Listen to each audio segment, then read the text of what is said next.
Hello everyone. Today we are going to explore Network Address Translation, also known as NAT.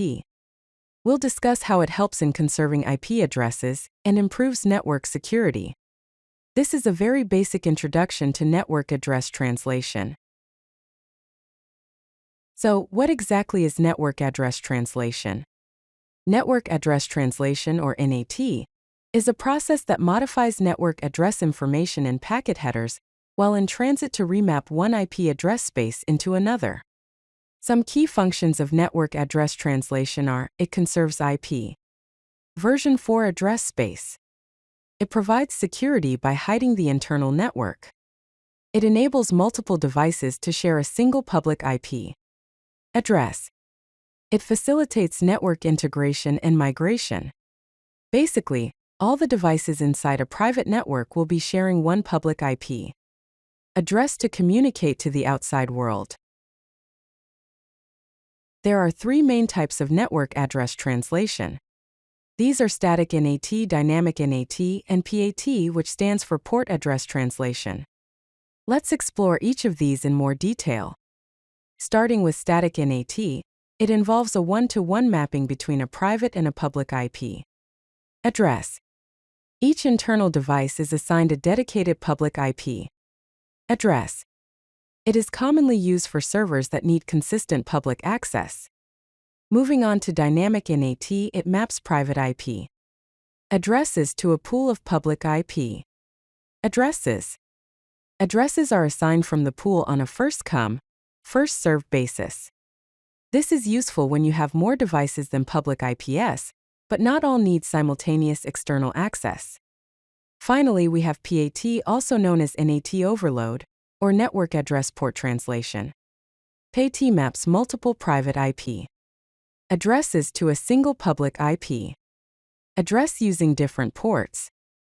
It is the most common type used in home and small business routers. Now let's look at how to configure static NAT. Static NAT creates a permanent one-to-one mapping between a private IP address and a public IP address. Each internal device requires its own dedicated public IP. The Cisco router static NAT configuration would look like this. First, you enter configuration mode.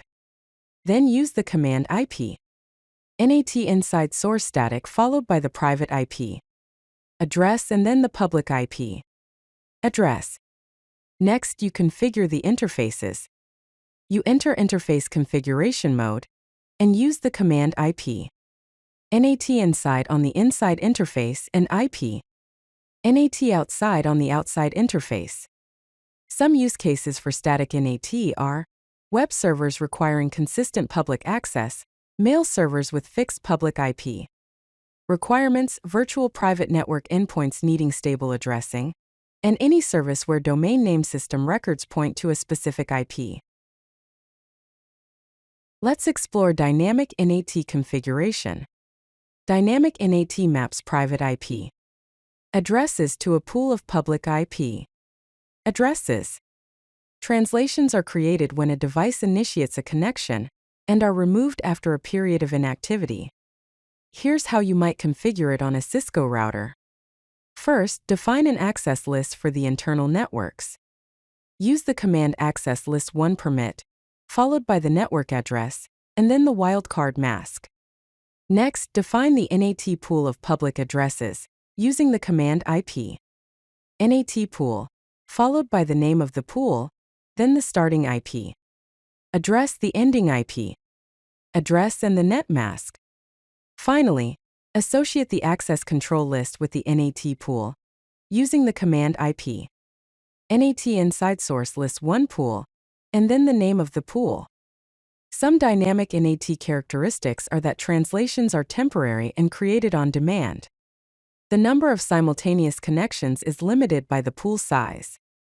When the pool is exhausted, new connections are blocked. Translations time out after a period of inactivity.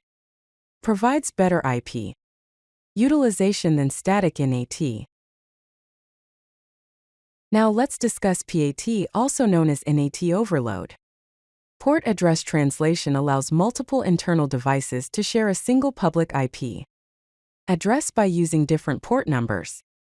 This is the most common form of NAT used in home and small business networks. The Cisco router PAT configuration looks like this. First, define the access list for the internal networks using the command access list 1 permit, followed by the network address and wildcard mask. Then, configure PAT using the router's outside interface with the command IP. NAT inside source list 1 interface, followed by the interface name and the keyword overload. Lastly, define the inside and outside interfaces. Enter interface configuration mode and use the command IP.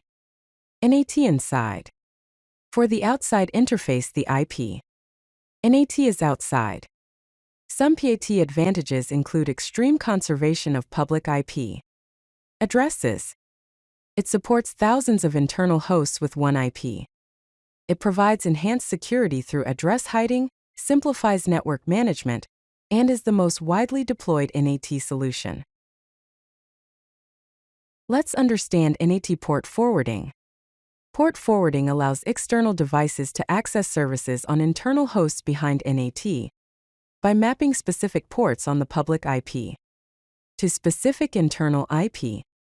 Port combinations. Here is the Cisco router port forwarding configuration.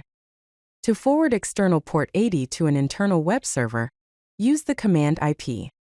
NAT inside source static TCP, followed by the internal IP. Address and port, then the external IP. Address and port. To forward external port 22 to an internal secure shell server, use the command IP. NAT inside source static TCP, the internal IP. Address and port, the public IP. Address and then an external port such as 2222. To forward external port 443 to an internal hypertext transfer protocol secure server, use the command IP. NAT inside source static TCP, followed by the internal IP. And port, then the public IP. And port. Some common port forwarding applications are web servers using ports 80 and 443, secure shell using port 22, file transfer protocol using ports 20 and 21, email using ports 25, 143, and 993, game servers using various ports, and remote desktop using port 3389. Now let's address some NAT security considerations. NAT provides several security benefits. It hides the internal IP addressing scheme from external networks. It acts as an implicit firewall by blocking unsolicited inbound traffic. It reduces the attack surface by limiting direct exposure of internal hosts. It simplifies security policy implementation at network boundaries and complicates network reconnaissance and scanning attempts. However, there are also security challenges. Port forwarding creates deliberate security holes in the NAT barrier. It complicates end-to-end security protocols like IP security. It may provide a false sense of security if relied upon as the primary defense. It can interfere with certain application protocols and services. It can create logging and traceability challenges for security incidents. Finally, let's review some NAT best practices and a conclusion. Choose the right NAT type. Use PAT, also known as NAT Overload, for most scenarios to maximize IP conservation. Reserve static NAT only for services requiring consistent public access. Implement proper security. Don't rely solely on NAT for security. Combine with dedicated firewalls, access control lists, and intrusion prevention systems. Minimize port forwarding.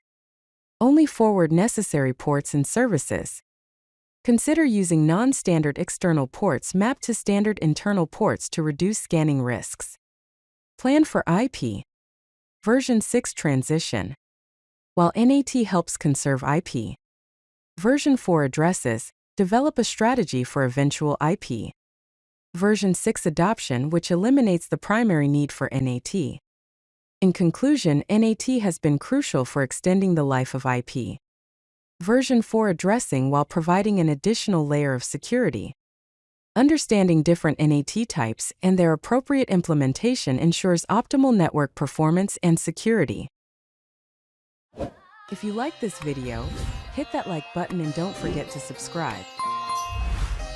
Visit codelucky.com for more such useful content.